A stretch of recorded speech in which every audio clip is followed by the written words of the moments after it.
ఈ రకంగా ఒక మనిషిని కేవలం 4 సార్లు ఎమ్మెల్యే తాను 2000 కన్సిస్టెంట్గా 4 సార్లు ఎమ్మెల్యే గెలిచాడు. 2009లో గెలిచాడు, 2011లో గెలిచాడు, 2014లో గెలిచాడు, 2019లో గెలిచాడు.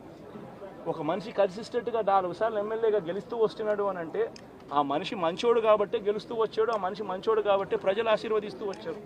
అటువంటి వ్యక్తిని తీసుకొని వచ్చి తప్పుడు కేసులలో ఈ మాదిరిగా బిగించడం ఎంత మటుకు ధర్మం? ఈరోజు ఒక్క రామకృష్ణారెడ్డి ఒక పరిస్థితే కాదు, రాష్ట్ర వ్యాప్తంగా ప్రతి గ్రామంలోనూ కూడా ఇదే కార్యక్రమాలు జరుగుతూ ఉన్నాయి.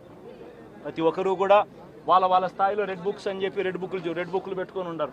చంద్రబాబు నాయుడు స్థాయిలో చంద్రబాబు నాయుడు ఒక రెడ్ బుక్, లోకేష్ స్థాయిలో లోకేష్ ఒక రెడ్ బుక్, ఎమ్మెల్యే స్థాయిలో ఎమ్మెల్యే ఒక రెడ్ బుక్, మండల స్థాయిలో మండల నాయకుడు ఒక రెడ్ బుక్, గ్రామ స్థాయిలో గ్రామంలో ఇంకో రెడ్ బుక్, గ్రామ స్థాయిలో ఇంకో నాయకుడు గ్రామ స్థాయిలో ఇంకో రెడ్ బుక్లలో పెట్టుకొని ఏం చేస్తూ ఉన్నారు? అతి దారుణంగా అన్యాయంగా పోషిస్తూ ఉన్నారు.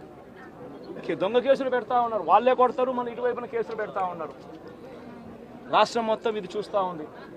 చీని చెట్లు నరికేస్తూ ఉన్నారు, ఆస్తులు ధ్వంసం చేస్తూ ఉన్నారు, కనిపిస్తూ ఉంది. ఎమ్మెల్యేలు ఏకంగా జేసీబీల మీద పొక్లేన్ల మీద ఎమ్మెల్యేలు స్వయంగా తీసేసి ఏకంగా పోయి బిల్డింగులు పగలగొట్టే కార్యక్రమాలు చేస్తూ ఉన్నారు.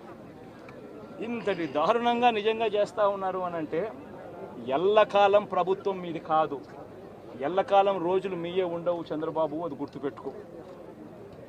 మీ పాపాలు పండుతూ ఉన్నాయి వేగంగా, ప్రజలు దీన్ని క్షమించని పరిస్థితుల్లోకి వస్తారు. ఖచ్చితంగా మీకు బుద్ధి చెప్పే పరిస్థితులు రోజులు కూడా ఉంటాయి. శాతనైతే మంచి చేయండి, మంచి చేసి ప్రజల మనసులు గెలుచుకుని ఓట్లు ప్రజల మనసుల్లో స్థిరస్థాయిగా నిలబడే కార్యక్రమం చేయండి. కానీ తప్పుడు రాజకీయాలు ఈ మాదిరిగా నువ్వు ఒక్కరివే చేస్తావు అనుకుంటా ఉన్నావు. ఇదే మాదిరిగా కొనసాగితే రాష్ట్రంలో ఒక తప్పుడు సాంప్రదాయానికి నువ్వు నాంది పలుకుతా ఉన్నావు. నువ్వు వేసే ఈ బీజం, నువ్వు వేసే ఈ తప్పుడు సాంప్రదాయం, రేపొద్దున నువ్వు వేసే ఈ బీజం చెట్టు అవుతుంది. రేపొద్దున నువ్వు ఏదైతే ఇత్తుతావో అదే పండుతుంది.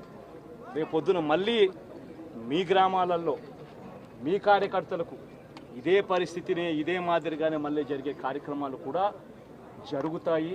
అటువంటి తప్పుడు సాంప్రదాయాలు దయచేసి ఇప్పటికన్నా ఆపండి. నాయకులుగా ఉన్న మనలాంటి వాళ్ళం ఇలాంటివి ప్రోత్సహించకూడదు. ఇలాంటివి ఎవరు తప్పు చేసినా తప్పు అని చెప్పే కార్యక్రమం నాయకులుగా మనం చెయ్యాలి. కానీ దగ్గరుండి ఈ మాదిరిగా ప్రోత్సహించడం అతి దుర్మార్గమైన కార్యక్రమం. దయచేసి దీనికి ఫుల్ స్టాప్ పెట్టే కార్యక్రమం ఖచ్చితంగా చెయ్యండి చంద్రబాబు అని చెప్పి సందర్భంగా మరొక్కసారి చంద్రబాబును ఈసారి హెచ్చరిస్తున్నామని కూడా చెప్తా ఉన్నాం. ఈసారి కోరడం లేదు, హెచ్చరిస్తున్నామని కూడా చెప్తా ఉన్నాం. ఇదే మాదిరిగా జరుగుతూ పోతూ ఉంటే మాత్రం ఎవరైనా కూడా ఊరుకునే కార్యక్రమం జరగదు. రియాక్షన్ అనేది ఖచ్చితంగా ఉంటుందని కూడా చంద్రబాబు నాయుడు సందర్భంగా గట్టిగా చెప్తారు. నెల రోజులైంది, చాలా మంది కార్యకర్తలు కూడా ఇబ్బంది పడిన పరిస్థితి. కార్యకర్తలను వదిలేసి ఈరోజు భారత రాజ్యాంగ వ్యవస్థ